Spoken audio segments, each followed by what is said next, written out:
man in a relationship? What does that look like? It looks like if there's some basic things. Is this a God-given or a natural position that men have lost when you're saying they're weak?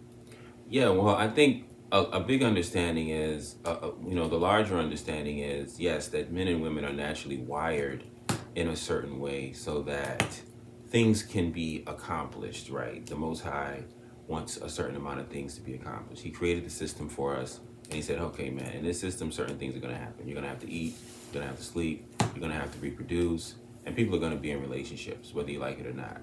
So, we're wired in a certain way to be effective in the roles that the Most High. Men are wired a certain way to be hunter-gatherers, just throughout history and until the end of time. And women are wired to be caring, Nurturing. and Yeah. nurturing. That's why women have breasts. That's why, women have wombs inside of them, womb men. So, yes.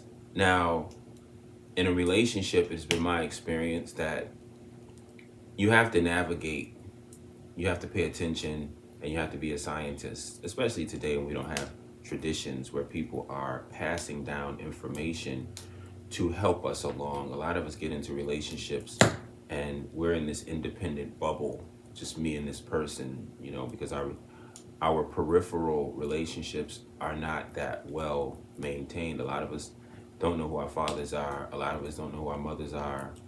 Or even if we have a father and mother, they're not really teaching us about.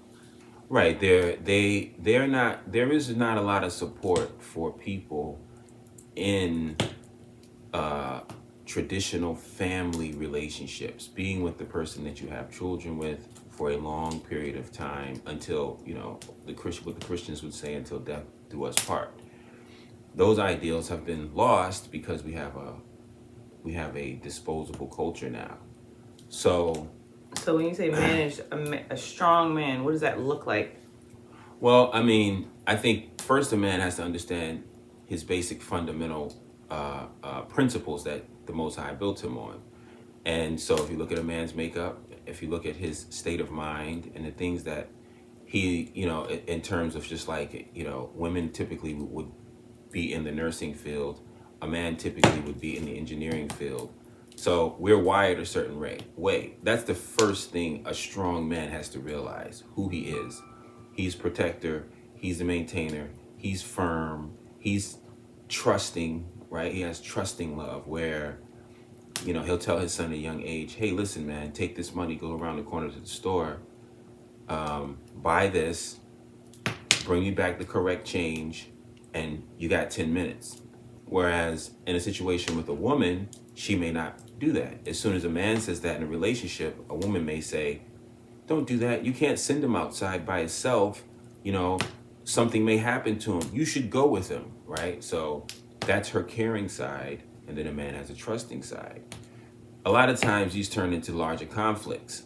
But so it's hard to say. I don't have the complete answer to say what a strong man is. I can just say that there are things that men need to do. And one thing is, when a woman gets emotional, he needs to learn how to be patient. A man has to have a lot of tolerance for things in the environment that are not going his way, because that's his job. His job is to be the one who is stable, right? The foundation that is that the family is built upon is the man. It rests on his shoulders to be the stable one in the relationship. So in order for that to happen, a strong man has knowledge of self. He's not out trying to show off everything all the time. He's not out trying to be, pump his chest and be tough.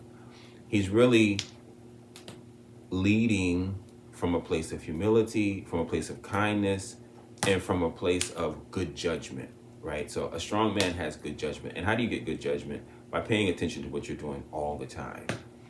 There's never a time when a man can be careless with his life. From the time he's a kid growing up all the way to the time when he expires, a man has to continuously be working on himself. Let me touch on one point, because I like what you said, and we're probably going to stick with men today because I think that's it's a deep topic.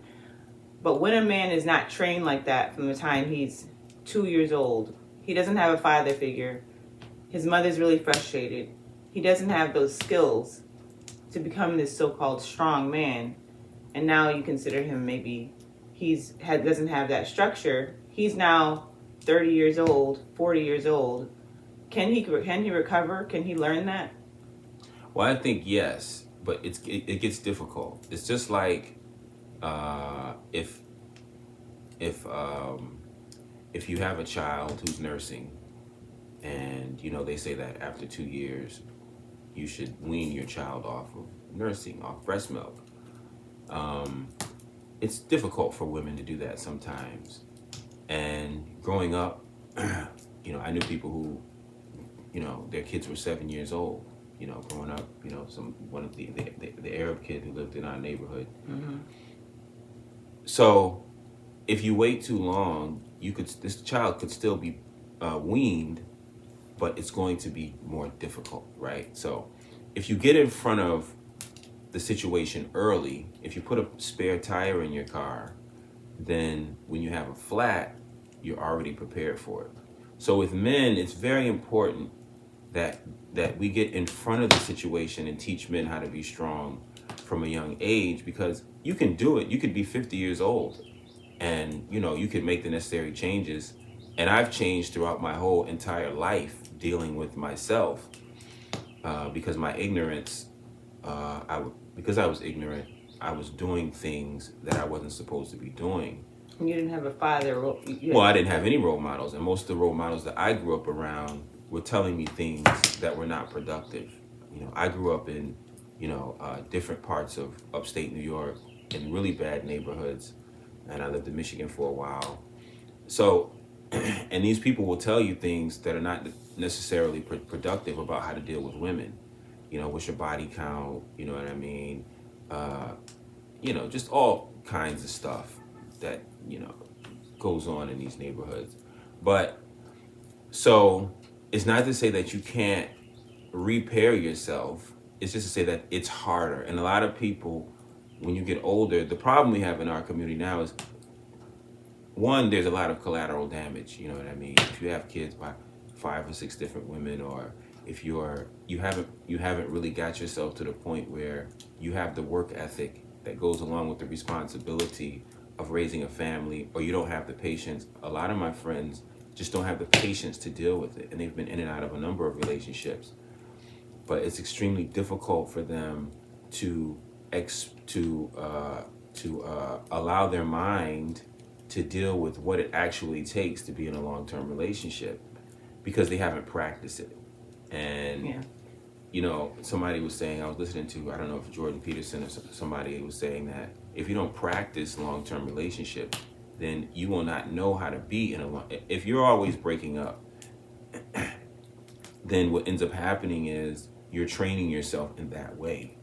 So it's like anything in life, man. You have to do it consistently until it becomes something that you're comfortable and you're used to doing. You're creating a system. Yeah, that's good.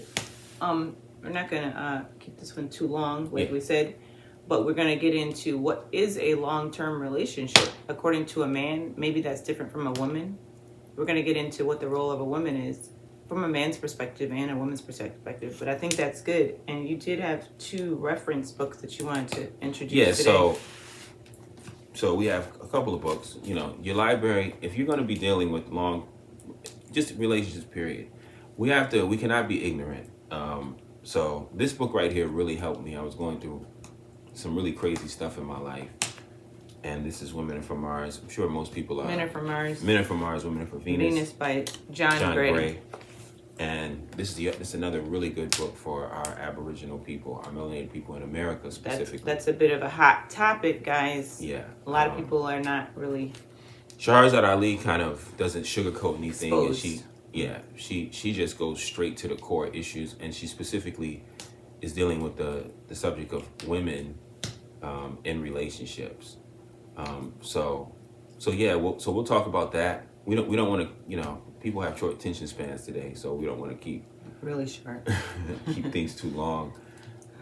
But next time we will discuss we've been having conversations about, you know, whether or not you should marry a woman who has children, or That's a good one.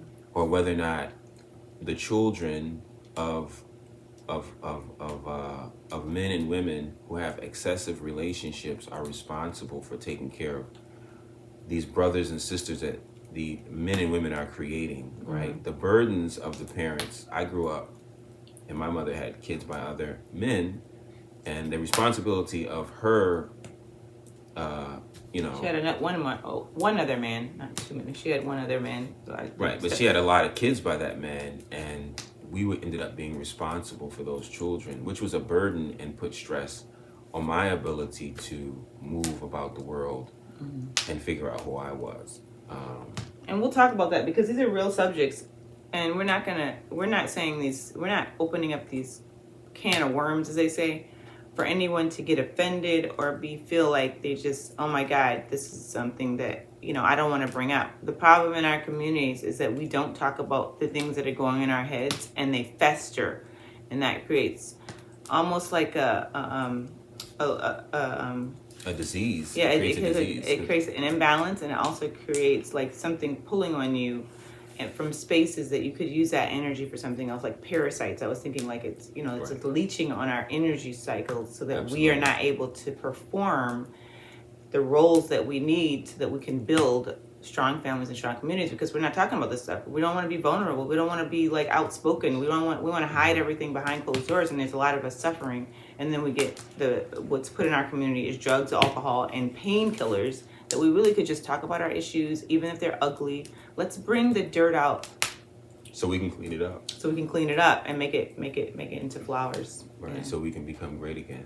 So that we can become And the great movement again. is to become great again. The movement is for our Aboriginal people to become great again in front of the world, international prestige. We want to stand with honor amongst all people, based on the things that we do, based on the things that we say, and based on the outcomes that we produce.